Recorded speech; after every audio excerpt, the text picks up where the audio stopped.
Good morning. Welcome to the WEX Wakeup for Tuesday, May 9th. I'm Christy Matino. New this morning, police have named the suspect in a Texas migrant center crash that killed 8 people. Police say 34-year-old George Alvarez was arrested and charged with 8 counts of manslaughter after his SUV plowed through a group of people in front of a shelter for migrants and the homeless on Sunday. Through the investigation, it was found that the SUV ran a red light, lost control, flipped on its side, and struck a total of 18 individuals. George Alvarez is a Brownsville local with an extensive rap sheet. He has been formally charged and arraigned with 8 counts of manslaughter, 10 counts of aggravated assault with a deadly weapon. 8 people were killed and 10 were critically injured. Alvarez tried to flee the crash but was stopped and restrained by bystanders. Police are still investigating whether the crash was intentional. And budget talks. Biden is set to welcome Speaker McCarthy and other top congressional leaders to the White House this afternoon.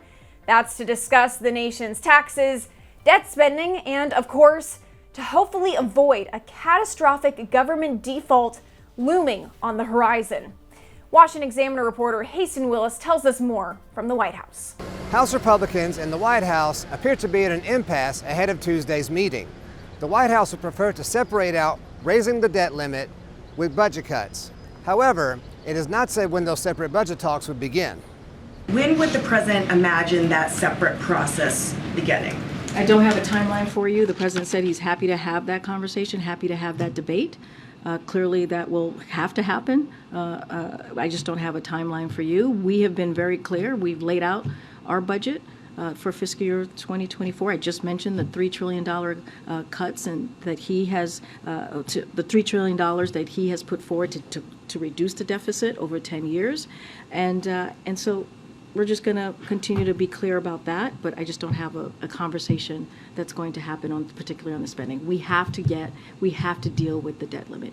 President Biden is meeting with congressional leaders at 4 p.m. on Tuesday. At the White House, I'm Hasten Willis for the Washington Examiner. And President Biden rolling out new reform on Monday that he says will make air travel better for all Americans.